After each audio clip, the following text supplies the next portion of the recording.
Salut à tous, c'est 722 et aujourd'hui, on va faire le pire Mac Mini jamais fait. Donc, qu'est-ce que c'est que ça? Donc, probablement qu'avec ce qui est écrit dessus, vous pouvez peut-être avoir une petite idée c'est quoi. Donc, c'est une Apple TV, donc, ou Apple TV, si on veut le dire en français. Donc, c'est quoi un Apple TV? Vous êtes probablement plus familier avec ce genre d'Apple TV là, donc c'est une Apple TV 3e génération qui ressemble encore, la version actuelle ressemble encore énormément à ça. Donc ça c'est juste une boîte de streaming un peu comme un Chromecast, comme un Roku, un Amazon Fire Stick, ce genre de choses là. Donc c'est juste pour pouvoir streamer des vidéos sur Amazon Prime, sur YouTube, sur Twitch, sur Dailymotion peut-être, je sais pas s'il y a une application pour ça en tout cas. Donc voilà, c'est juste une affaire de streaming. Comme vous pouvez voir, c'est vraiment extrêmement simple ce modèle-là. Donc tout ce qu'il y a, c'est un HDMI, de l'audio optique, un port Ethernet, puis un port d'alimentation. Donc pourquoi est-ce que je montre ça? Parce que ça, c'est un modèle qui est sorti, je crois, en 2013, et c'est encore ça aujourd'hui. Sauf que ça, c'est le premier modèle, donc un modèle qui est sorti en 2007. Donc en 2007, évidemment, les choses étaient très différentes. Donc ça, c'est tout simplement un iPad, si on veut. Donc 3e génération, c'est un iPad. Ça utilise si je ne me trompe pas, un Apple A5 qui est le même processeur qui est utilisé dans l'iPad 2. Celui actuellement, je crois qu'il utilise un A12. Donc voilà, c'est vraiment, ça peut faire tourner des applications faites pour ça. Celui-là, ça vient d'une époque un peu différente. Donc en 2007, les processeurs ARM, évidemment, ça existait parce que c'est la même année que le premier iPhone, mais c'était pas encore exactement au point, surtout pour lire des vidéos. Donc ça, c'est quoi exactement? C'est un Pentium M. Donc un Pentium M, c'était un processeur qui était basiquement un Pentium 3 un petit peu modernisé, qui avait été fait pour les ordinateurs portables entre, on va dire, 2003, 2004 et 2006 environ, avant d'être remplacé par les Core 2 Duo. Donc ça vient de l'époque où utiliser un processeur ARM, ça valait pas vraiment la peine. Donc ça, c'est littéralement un ordi. Donc il y a, comme j'ai dit, un Pentium M, il y a une carte graphique, je crois, faite par Nvidia, mais pas certain, j'ai vraiment pas trouvé beaucoup d'informations là-dessus. Il y a 256 MB de RAM, ce qui est pas grand-chose, mais ce qui est en masse pour lire des vidéos. Et il y a un disque dur de je sais pas combien. Donc le modèle original, il y avait un disque dur de 40 GB. Après ça, je crois qu'il est sorti un modèle avec un disque dur 160 GB. Donc ça, c'était pas fait pour du streaming, parce que le streaming à l'époque, à part YouTube, ça n'existait pas vraiment. Donc pourquoi est-ce qu'il y a un disque dur? C'était pour qu'on puisse utiliser un ordinateur avec iTunes ou un Mac et qu'on puisse transférer les vidéos et la musique qu'on a acheté là-dessus. Donc c'est-à-dire que vous alliez acheter par exemple, je sais pas, Transformers, voilà, sur iTunes, qui, je sais pas, 30$, je sais pas comment ça coûtait dans le temps. Puis après ça, vous pouvez le transférer sans fil là-dessus, donc il restait sur le disque dur, puis vous pouviez juste l'écouter sur votre télé. Donc, c'est quoi les ports qu'il y a là-dessus? Donc, il y a tout simplement le port d'alimentation, un port USB, un port Ethernet, parce qu'à l'époque, le Wi-Fi était encore, c'était vraiment pas omniprésent comme aujourd'hui, puis c'était pas nécessairement si rapide que ça. Un port HDMI, ça pour 2007, par contre, c'est relativement moderne, parce qu'il y avait encore beaucoup de machines de l'époque qui utilisaient du DVI. Du composant, parce qu'on avait encore des écrans HD qui n'avaient pas d'HDMI, donc utilisaient ça pour le 1080i, puis ça permet aussi de le connecter sur un écran pas HD, donc on peut le connecter sur un écran cathodique qui a des ports composantes, et audio optique ici. Pour ceux qui l'ont jamais vu, c'est vraiment, le côté design, c'est vraiment extrêmement près du Mac Mini de la même époque, donc ça c'est un Mac Mini 2006, donc il est sorti un an avant. Théoriquement, vous voyez que c'est vraiment le même genre. Donc lui, il a complètement jauni, mais à base, ça c'était blanc. Donc c'était blanc avec une pomme grise. Lui, il est gris avec une pomme blanche. Voilà. Ça, c'est du plastique. C'est du plastique gris-blanc recouvert de plastique transparent pour faire un peu plus beau. Donc le tour est fait en aluminium sur les deux. Comme vous pouvez voir, l'arrière, lui est vraiment dégueulasse. Vous allez le voir dans une vidéo bientôt. Ça, dans le fond, c'est une espèce de caoutchouc rugueux pour pas que ça bouge. Donc, tout le bas est fait en caoutchouc. Hein. Et les ports en arrière, comme je disais, c'est encore commun d'utiliser du DVI à cette époque-là. Alors que lui utilise l'HDMI. Donc, il y a quand même des points communs, il y a aussi un peu de différence. Celui-là, en fait, il ressemble un petit peu plus au modèle qui est sorti juste après. Donc ça, c'est un Mac Mini 2011, mais ce modèle-là est apparu en 2010, donc un petit peu après lui. Vous voyez qu'il est un petit peu plus proche juste avec la façon dont les touches sont... pas les touches, les ports sont connectés. Puis aussi, simplement, le format, lui, est extrêmement épais, alors que lui, vous voyez que la taille est beaucoup plus proche. Lui est un petit peu plus épais que celui-là, de pas tant que ça. Mais sinon, voilà, c'est... On peut un peu voir cette Apple télé-là comme le saut entre le Mac Mini original et la deuxième génération de Mac Mini comme ça. Donc, ce qu'on va faire avec ça aujourd'hui, c'est qu'on va essayer d'installer macOS dessus. Donc, c'est un Pentium M. Il y a un disque dur. Tout est là pour juste faire un Mac Intel. Donc, avant ça, je veux juste le tester parce que je l'ai acheté comme étant non testé parce que la personne n'avait pas de télécommande, parce que ça se contrôle juste avec une télécommande. Donc, on va connecter, on va voir si ça fonctionne. Donc, la lumière allume, elle flash un peu, on va voir qu'est-ce que ça donne. Donc, il est connecté. Je vois une lumière orange flasher devant. Donc, je sais pas trop qu'est-ce que ça veut dire. Je peux sentir le disque dur tourner et vibrer. Donc, au moins, ça fonctionne. Est-ce que... Donc, j'ai une télécommande générique, comme on me fait voir. J'ai pas trouvé la télécommande officielle pour un prix acceptable. Donc, est-ce que je peux faire quelque chose de ce côté-là? Donc, très intéressant. Comme vous pouvez voir, j'ai réussi à la faire démarrer. Donc, on est sur l'écran qui ressemble vraiment pas à quoi tvOS ressemble aujourd'hui. Malheureusement, la télécommande veut rien savoir. Donc, c'est une télécommande que j'ai essayé avec 2 autres modèles d'Apple TV. Ça fonctionnait. Celle-là va absolument rien savoir. Donc, pourtant, c'est du RF, donc ça devrait être universel. Mais ça veut pas. Donc, bizarre. Donc, ça veut juste dire qu'on va passer directement à la deuxième étape. Donc, ici, j'ai la page, pardon, de vous la montrer en anglais. En français, il n'y avait aucune information sur l'Apple TV original. Donc, au lancement, l'Apple TV avait besoin d'un Mac ou d'un ordinateur basé sur Windows qui roulait iTunes pour syncer ou streamer, donc synchroniser ou streamer le contenu, blablabla. Donc, ça explique tout un peu. Donc, on voit ici le modèle. Puis, c'est bien spécifié ici. La première génération de l'Apple TV a un Pentium M 1 GHz et 256 MB de RAM. Donc, ce qu'on va faire, c'est ça ici.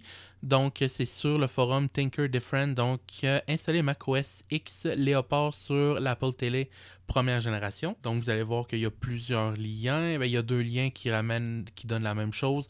Donc, il y a plusieurs versions, comme vous pouvez voir. Donc, il y a la version 1.5.8 originale, version 1, qui était la première version qui a été faite spécialement pour celle-là.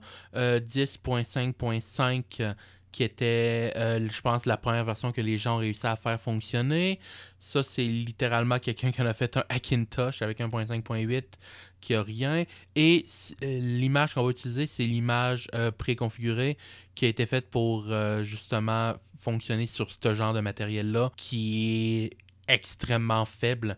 C'est vraiment le Mac, en guillemets, le plus faible qui a jamais été fait. Même le Mac Mini original avait un corps solo qui était donc la génération au-dessus de ça. Puis il y avait, je crois, 512 MB de RAM par défaut, donc ça fait une grosse différence. Apparemment, si on va sur Web Archive, il y a aussi une version 10.6.3, 10.6.8, mais qui sont extrêmement instables puis qui tournent vraiment pas bien. Donc on va pas faire ça.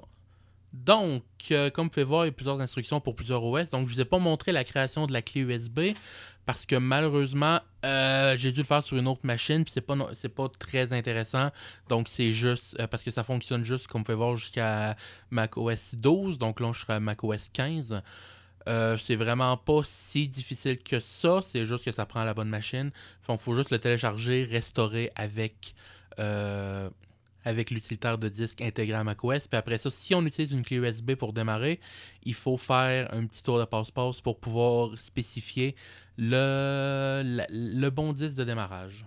Donc, ce qu'on va faire...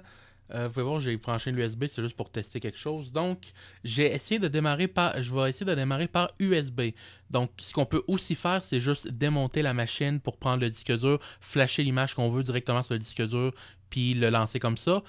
Malheureusement, c'est extrêmement difficile. Pas extrêmement difficile à faire, mais c'est un peu, on va dire, pas le fun, parce que toute l'arrière, comme j'avais montré, c'est du caoutchouc, donc il faut juste enlever le caoutchouc qui est tout collé par un énorme collant ici pour pouvoir démonter et avoir accès au disque dur. Donc j'aimerais ça, je voulais garder la machine en état, en tout cas le moins magané possible. Puis en plus, je voulais garder l'image qui était dessus telle quelle. Apparemment, ça sert vraiment à rien parce que je peux pas l'utiliser, mais c'est pas grave. Donc ce qu'on va faire, c'est que vu qu'il y a juste un seul port USB, je vais essayer, je ne sais pas si ça va fonctionner, utiliser un clavier Apple original.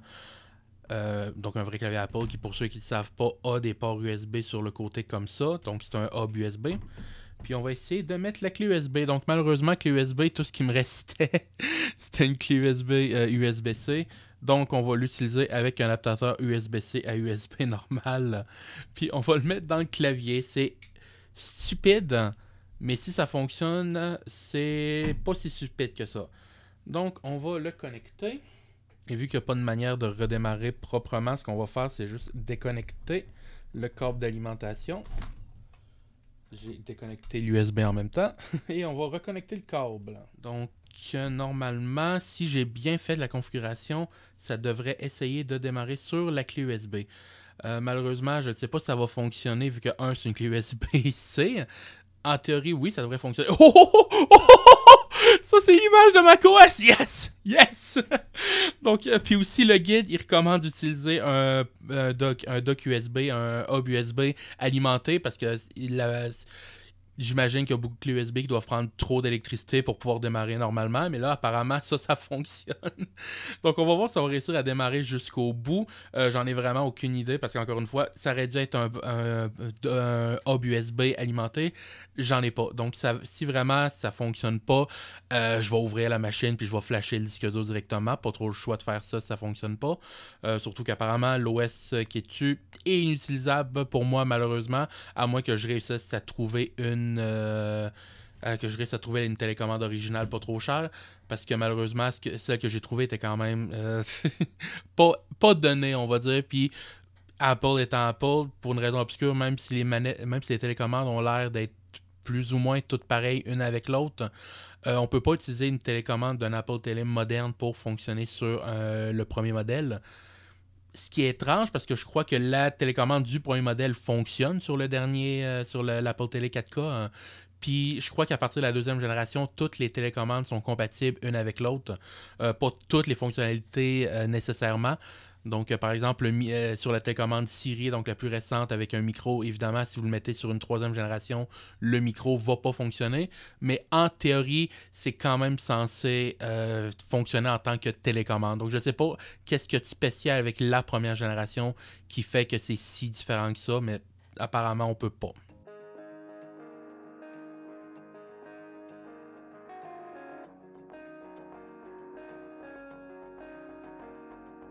Donc, ou bien il y a un problème avec ma clé USB, ou bien l'image est juste corrompue. Donc, je vais essayer de reflasher pour voir qu'est-ce que ça va donner, en espérant que ça va fonctionner la deuxième fois. Alors, je ne sais pas si c'est une bonne nouvelle ou pas. Vous pouvez voir, là, ça démarre. Donc, on est en train de démarrer macOS 10.5. Malheureusement, il y a juste la clé USB de connecter. J'ai pas de lecteur, j'ai pas de clavier de ni de souris. Donc, malheureusement, je peux pas interagir avec le Mac. Donc, je sais, j'ai pas vraiment de solution pour ça, malheureusement. Je peux essayer d'utiliser un vrai dock pour voir si ça va changer quelque chose. Mais, yep.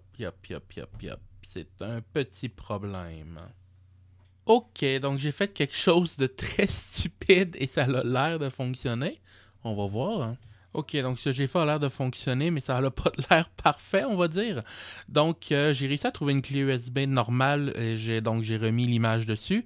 J'ai pas trouvé de dock USB, de hub USB alimenté. Par contre, j'ai trouvé un hub USB où on peut contrôler quel port est activé ou pas. Donc là, j'ai juste la clé USB qui est activée, j'ai pas le clavier.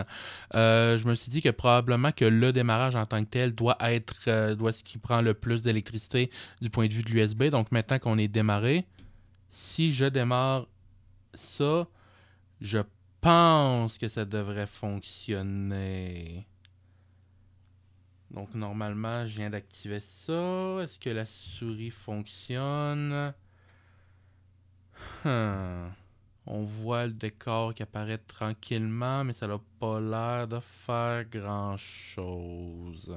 Donc j'ai l'impression que ça fonctionne, sauf que le problème, c'est qu'on voit là, que le background apparaît extrêmement lentement.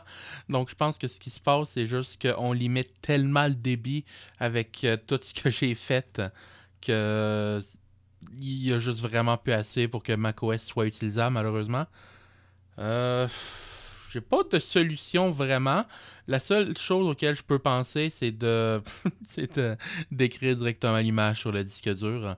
Donc de démonter la machine et utiliser directement le clavier. Parce que le clavier avec son hub intégré, je crois qu'il devrait donner assez au moins pour une souris. Hein. Donc, ouais. Malheureusement, je crois que ça va être la seule solution pour moi. Donc, je vais essayer de démonter ça. Je refuse de croire que ça marche! Pardon! Ok, donc pour vous expliquer, j'étais parti chercher quelque chose pour pouvoir enlever le caoutchouc en arrière. Avant d'y aller, je dis bon, je vais essayer une dernière chose pour voir si ça fonctionne. Même si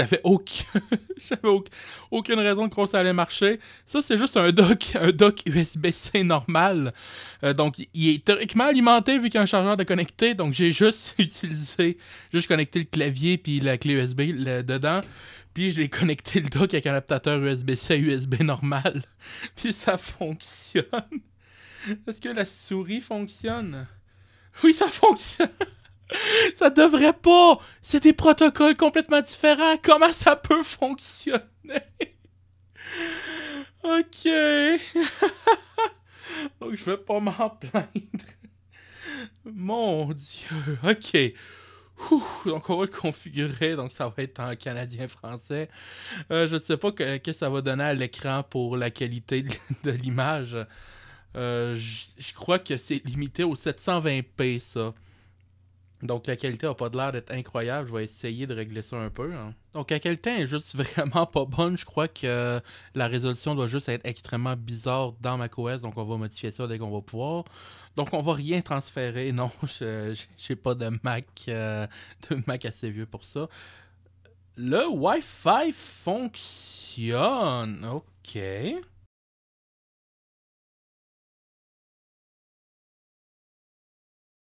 Donc, juste pour spécifier, c'est pas extrêmement réactif en passant par une clé USB qui va être limitée à la vitesse de l'USB 2. À la surprise de personne, donc l'USB 2 va être limité à autour de 30 secondes, quand même l'IDE à l'intérieur de tout ça doit probablement être limité à... si c'est un bon... si c'est un... comment je peux dire ça? Si c'est un bon disque dur, peut-être 80 pour l'époque. Ça me tente pas de faire ça. Je crois que c'est Command Q skip pour l'enregistrement. Donc on pouvait juste sauter l'enregistrement à cette époque-là. Donc Cédric, on n'est absolument pas capable de lire qu'est-ce qui est écrit. C'est un peu impressionnant. Est-ce qu'ils vont laisser juste pas mettre de mot de passe dans cette génération-là? Oui, il laisse faire. Donc je crois que c'est à partir de 10.7 d'abord qui ont dû commencer à forcer à mettre un mot de passe. Ce qui est une bonne chose, on va se mettre d'accord là-dessus. Utilisez jamais une machine importante sur laquelle vous n'avez pas mis de mot de passe, ou un téléphone, ou une tablette, ou peu importe. Mais là, voilà, c'est juste pour tester un peu. Je pense pas que ça va être si nécessaire que ça.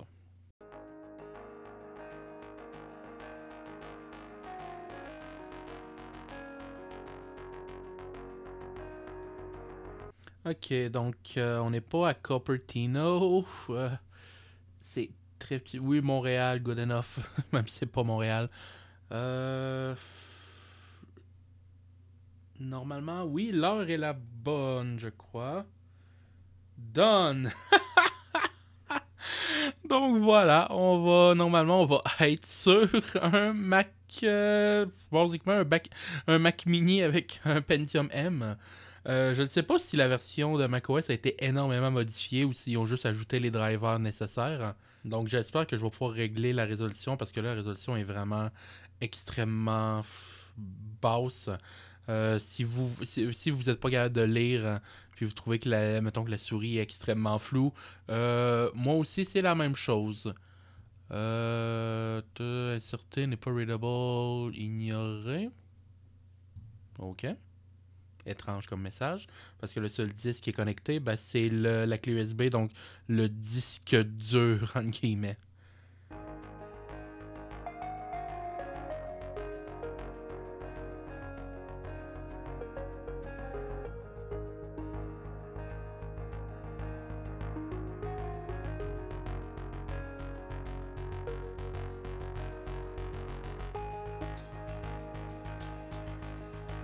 Donc, on est démarré. Ça l'a vraiment pris quelques minutes. Est-ce qu'on peut aller changer la résolution? Tout est excessivement lent. J'imagine que si je le mettais sur le disque dur interne, ça serait un petit peu plus rapide que ça. Donc, je pense que je vais pas vraiment avoir le choix de le faire si je veux vraiment tester pour vrai qu'est-ce que ça donne comme ordinateur, comme un vrai ordinateur. Euh, ouais. Donc, dès qu'on clique quelque part, il y a mon Dieu, un 30 secondes, une minute de chargement où on peut juste rien faire. Donc, ouais. Pas incroyable, on va dire. Donc, finalement, je l'ai ouvert parce que c'était vraiment trop lent. Puis, c'est un disque dur 160G qui vient avec. Donc, c'était apparemment le plus haut, le dernier modèle qui a été fait, le plus haut de gamme. Donc, dommage que je puisse pas accéder au Apple OS qui est dessus, mais tant pis. Fait que je vais juste flasher directement le firmware. Donc, nous sommes de retour et cette fois-là, j'ai vraiment tout fait pour que ça fonctionne le mieux possible. Donc, on a installé directement sur le disque dur interne. Je l'ai laissé tourner, je sais pas, 2 heures de temps, le temps qu'il finisse sa configuration initiale, qu'il fasse son cache, tout ça, pour être sûr qu'il n'y ait rien qui puisse ralentir l'utilisation normale. Donc, voilà, mais on est tout simplement sur le Mac, pas un Mac justement, sur l'Apple TV. Donc, ça, on regarde ici. Donc, macOS X, donc c'est encore macOS X à cette époque-là. Version 10.5.8, parce que c'est elle qu'on a installée. Processeur 1 GHz unknown. Donc, j'imagine que dans la configuration de macOS, il n'y a pas la ligne qui existe pour dire Pentium M. Mémoire 256 MB, 400 MHz DDR2. 256 RAM, c'est extrêmement fait pour macOS.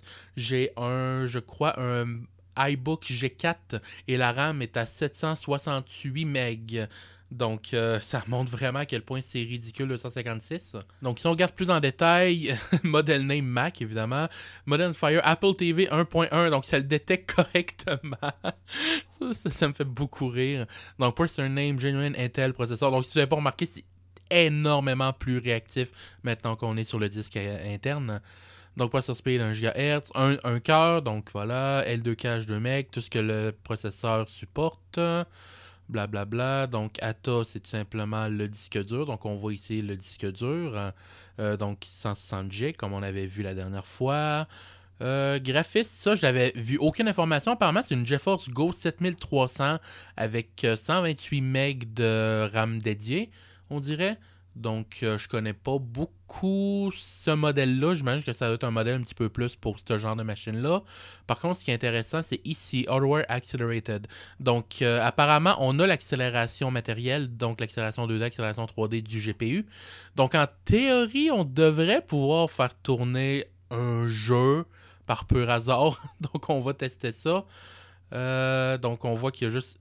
il détecte vraiment des bandes, des parts physiques de mémoire. Donc, il y en a un qui est plein, un qui est vide. Donc, en théorie, on pourrait rajouter de la RAM. Ça, on va en reparler plus tard. Donc, qu'est-ce qu'on peut faire? Ben, c'est tout simplement une vieille version de macOS. Donc, il y a un paquet de logiciels intégrés. Ça, on va le voir. Malheureusement, ce que j'ai vu, il n'y a pas grand-chose d'utile. Donc, Safari, le navigateur intégré, c'est le seul navigateur qu'on peut faire tourner là-dessus. Il y a des navigateurs qui existent pour PowerPC, mais ils ne fonctionnent pas. Pareil, on va en reparler un peu plus tard. Time Machine, ça doit marcher. Preview, oui, si vous voulez, vous pouvez regarder des images. QuickTime, j'ai pas de fichiers qui sont compatibles avec des codecs aussi vieux. Il aurait fallu que je fasse que je me prépare là-dessus, mais j'ai pas pensé, désolé. iTunes, à ce que j'ai vu, il se lance. Malheureusement, donc oui, vous pourriez mettre la musique. Malheureusement, sur ce modèle-là d'Apple TV, sur OS X 10.5.8 en particulier, le son ne fonctionne pas. Donc, par HDMI, donc il faut utiliser le son analogique, puis j'ai pas de moyen de le capturer pour le moment. Donc, en théorie, vous pourriez juste utiliser la sortie audio analogique pour pouvoir... oui, c'est ça. Pour pouvoir avoir le son. Donc, oui, vous pourriez utiliser ça théoriquement comme... ça m'étonne qu'iTunes pourrait faire une connexion sécurisée avec le store. Donc, en théorie, oui, vous pourriez utiliser ça pour juste jouer la musique parce qu'iTunes... Voilà, même une version qui a 15 ans d'iTunes, ça fonctionne parfaitement aujourd'hui pour lire des fichiers locaux. Hein. Ce que j'ai vu, lire des fichiers format DVD 1480p, il n'y a aucun problème de ce côté-là non plus. iChat, je crois qu'il fonctionnait à l'époque, maintenant ça n'existe plus, évidemment. C'est l'ancêtre de iMessage. DVD player, en théorie, ça marche, mais il n'y a pas de lecteur DVD intégré. Et à cause de l'USB, on ne peut pas vraiment en ajouter un externe, ça prend trop d'électricité. Calculatrice, on peut lancer la calculatrice si on veut. Donc, qu'est-ce que 60 plus 9 font? Ça fait 69, qui l'eût cru? Donc ça fonctionne. Par défaut, ceux qui ont fait l'image, ils ont mis un logiciel qui s'appelle Menu Meters qui permet de montrer l'utilisation du CPU et du disque et de la mémoire, tout ça. Donc je sais pas exactement comment ça fonctionne. Donc voilà, en haut, vous voyez, j'ai juste de l'afficher. Donc un Intel 80-486. Ça le détecte comme un 486, intéressant. On voit que le CPU n'est pas beaucoup utilisé parce que c'est clairement pas le problème. Ce qui m'intéresse, c'est d'afficher la mémoire en allant, par exemple, sur Internet. Donc, là, pour le moment, on voit 180, presque 188 MB utilisés, 60 MB de libre. C'est pas beaucoup. Donc, on va ouvrir Safari. Et normalement, il va rien avoir, puis tout va être juste être paginé, tout va être mis donc sur le disque dur, puis vu que c'est un disque dur, c'est long. Donc le site d'Apple ne fonctionne pas, étonnamment. Donc il n'y a pas beaucoup de sites qui fonctionnent. Je sais même pas si Google fonctionne. Donc Google fonctionne apparemment. Est-ce qu'on est capable d'aller sur Wikipédia, comme par exemple en faisant Apple TV Wiki? Donc, vous voyez que les sites sont extrêmement lents à charger. Quand ils chargent, là, je sais même pas si ça va le faire. Il n'y a pas de l'air de vraiment vouloir. Donc, si on va directement sur wikipedia.org, par exemple. Non, Wikipédia ne veut pas ouvrir. Donc, c'est ça. Là, ce navigateur-là est beaucoup trop vieux pour faire quoi que ce soit. Un site, par contre, j'ai vu qui fonctionnait. C'était fast.com qui permet de tester la connexion Internet. Quand on fait ça, on voit que le processeur monte à 100%, la RAM monte plus ou moins à 100%. Puis, comment dire, c'est extrêmement lent. Donc, 4.5 mégabits. Ma connexion, c'est 1 gigabit. Puis, même en Wi-Fi, je devrais être capable d'atteindre du 600, 700. Là, ça vient de monter à 30 apparemment. Mais vous voyez que tout est à 100%. Puis, la machine est complètement utilisable pendant ce temps-là. Donc, non. La navigation sur Internet est pas exactement utilisable. J'essaie de l'arrêter, puis ça fait juste rendre le système inutilisable, fait que je suis pas capable. Stop! Stop, s'il vous plaît, stop! Stop! Juste une petite remarque, la machine est extrêmement chaude. On voit qu'elle travaille beaucoup plus que ce qu'elle devrait faire en temps normal. Donc, comme vous avez peut-être pu voir, j'ai essayé d'installer Halo sur la machine pour voir s'il y avait de l'accélération matérielle. Je ne savais pas que c'était écrit. Donc, j'ai toujours pas testé le jeu. On va voir si ça fonctionne. Donc, Halo, c'est un jeu qui devrait fonctionner nativement sur Intel s'il a été mis à jour puis j'ai téléchargé la version à jour. Parfait. Donc, il suffisait de le mettre à jour pour pas avoir besoin du CD. Donc, on va tout mettre au plus bas, je crois, parce que je ne crois pas que l'accélération marche très bien. Donc, comme j'ai dit, malheureusement, il n'y a pas de son. Donc, même si le jeu fonctionne, vous n'allez pas avoir le son, malheureusement. Donc, pour moi non plus, j'ai pas d'écouteurs ou quoi que ce soit. Et je vais être honnête, j'ai aucune idée si ça va fonctionner. Ah, j'ai jamais vu personne lancer le jeu. J'ai vu des vidéos de gens qui avaient installé macOS sur cette machine-là, mais j'avais pas vu de gens essayer de lancer de jeux dessus. Malheureusement, Halo, c'est le seul jeu que je vais pouvoir essayer.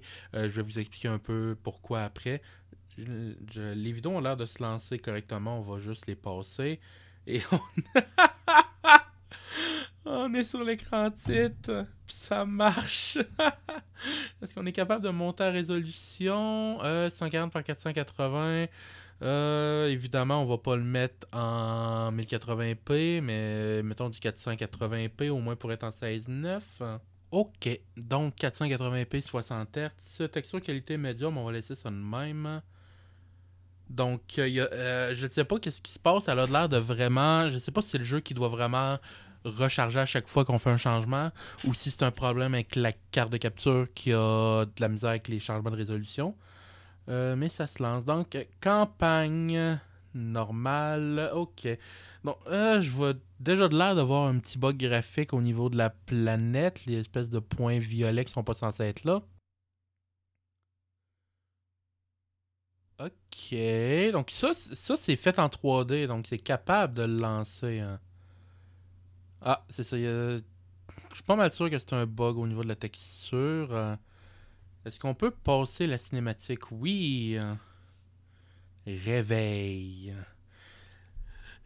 La machine est chaude. Par contre, wow, ok. Il y a clairement des bugs au niveau des textures. Mais c'est pas si pire que ça. Là, évidemment, encore une fois, je joue à travers une carte de capture. Fait que c'est un petit peu difficile de dire si c'est vraiment fluide. Mais ça a de l'air. Je suis limité en 30 FPS. Ça a de l'air de tourner en 30 FPS à première vue. Hein. Donc, je passais temporairement à 100 FPS juste pour voir si ça fonctionne. Puis là, on va essayer d'aller à un endroit où il y a un petit peu plus d'action pour voir s'il y a des baisses de FPS. Est-ce que je peux avoir un fusil? Ça fait très longtemps que j'ai pas fait l'intro de Halo. Je me rappelle plus exactement. Il me semble que c'est assez rapide. C'est... Ok. Donc, ok, là, il y a une vitre. Les graphismes sont tellement bas que c'est peut-être un petit peu difficile à dire. Hein. Ok, le jeu est définitivement pas parfaitement fluide. Hein. Ok, il y a encore une vitre ici. Non, il veut juste pas que j'aille là. Ok. Parfait. On a enfin un fusil. Donc, avec la latence, ça va être dur à jouer. Je crois qu'on doit être autour de 30 FPS, sincèrement. Donc, ce fusil-là, vu qu'il y a plus de. Vu que la texture elle change, normalement, ça prend plus de ressources. C'est très sincèrement tout à fait jouable. J'ai vraiment vu pire que ça. J'ai joué au jeu sur un iBook G4 qui avait une carte graphique ATI, je ne sais plus quoi. C'était vraiment pire que ça. J'ai même essayé sur un... C'était un quoi? C'était un MacBook... Le MacBook 2009. Le jeu, il tourne environ comme ça. Sur le MacBook 2006-2007, il tourne beaucoup pire que ça, je pense. Quoique là, on est vraiment au plus bas côté graphisme. Donc c'est sûr que probablement que je peux les descendre, que je pourrais les monter un petit peu plus, puis qu'on perdrait un petit peu de FPS. Mais bon. J'aimerais vous montrer plus de jeux, malheureusement, c'est pas vraiment possible. Vous voyez que j'ai essayé d'installer quelques affaires. Donc, si vous voyez qu'il y a Diablo 2, j'ai aussi essayé d'installer Age of Empires, j'ai essayé d'installer plusieurs choses comme ça. Le problème, c'est que la plupart des jeux Mac de cette époque-là, c'est des jeux qui tournaient sur PowerPC, donc la génération G3, G4, G5. Et macOS 10.5, même sur Intel, théoriquement, peut faire tourner les applications PowerPC. Il y a la couche de compatibilité Rosetta qui existe. Malheureusement, si j'essaie de lancer quelque chose PowerPC, vous allez voir que ça marche pas exactement. Donc, vous voyez que ça commence à l'ouvrir, mais dès que ça essaye de le charger, ça plante complètement. Donc la machine, elle vient juste de planter, je peux plus rien faire. Malheureusement, ce que j'ai vu, c'est que Rosetta, il a évidemment pas été prévu pour fonctionner sous un Pentium M. Donc, il n'est pas compatible sur autre chose qu'au minimum un corps solo. Hein. Donc, ça fait des appels à des instructions qui n'existent pas sur Core M. Donc, il y a certaines applications qui vont fonctionner, mais qui vont être instables. Il y a certaines applications qui vont juste pas fonctionner. Puis, il y a d'autres applications qui vont juste faire planter la machine complètement. Tous les jeux que j'ai essayés faisaient planter la machine. Donc, voilà. Donc, on arrive finalement à la fin de ce projet-là qui a été plus compliqué que je croyais. Donc, vous voyez que la machine est un petit peu maganée par le processus. Donc, l'affaire en caoutchouc qui est en arrière, vous voyez aussi qu'il a été déchiré. Malheureusement, c'est quelque chose qui est extrêmement commun avec du caoutchouc comme ça. C'est pour ça que je voulais pas le faire. Donc, probablement que je vais jamais réussir à remettre ça parfaitement.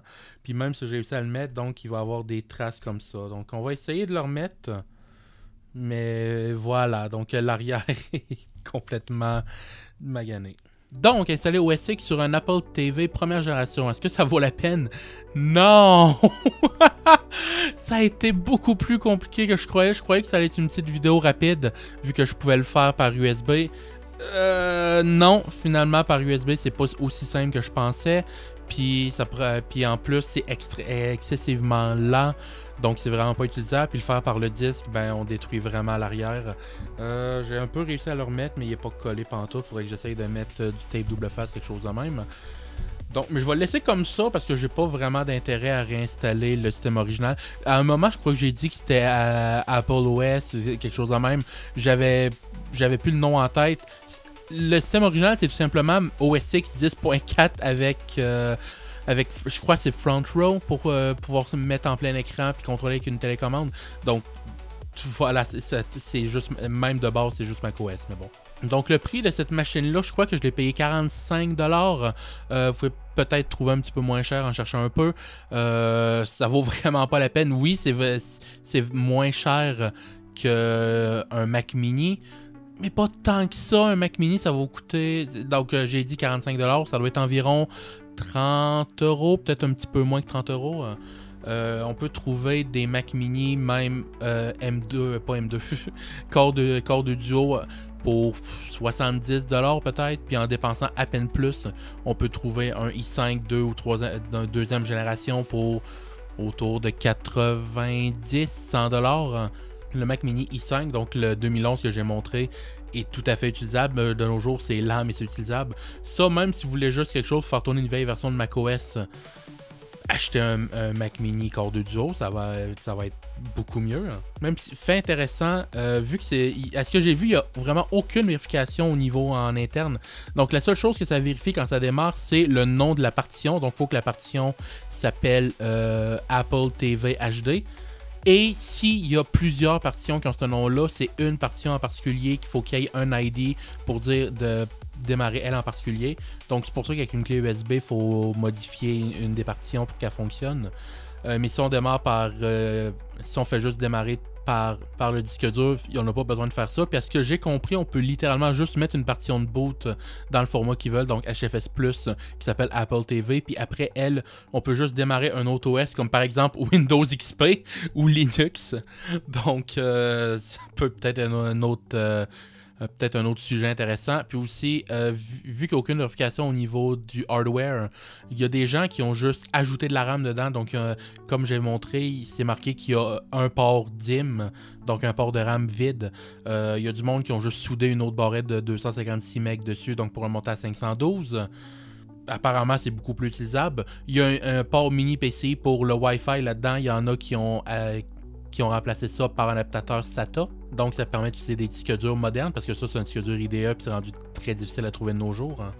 Donc, on peut mettre juste un disque dur normal, même un SSD. Puis, c'est un Core M à l'intérieur. Pareil, théoriquement, on peut le dessouder. Puis, il y a des gens qui ont trouvé le moyen de souder des Core M. Quand même des Core M, donc on peut pas souder un Core de duo ou quoi que ce soit, mais quand même un Core M un petit peu plus rapide. Donc, il y en a vraiment qui sont amusés avec cette machine-là à faire un peu n'importe quoi. Donc, si vous voulez juste une machine pour vous amuser un peu, pourquoi pas. Je vais la laisser de même parce que ça me fait rire d'avoir le pire Mac Mini de tous les temps. Mais c'est pas... si vous voulez vraiment un Mac utilisable, c'est pas une bonne solution. Mais c'est quand même un projet qui est assez drôle. Donc, j'espère que vous avez apprécié la vidéo et on se dit à la semaine prochaine. Au revoir.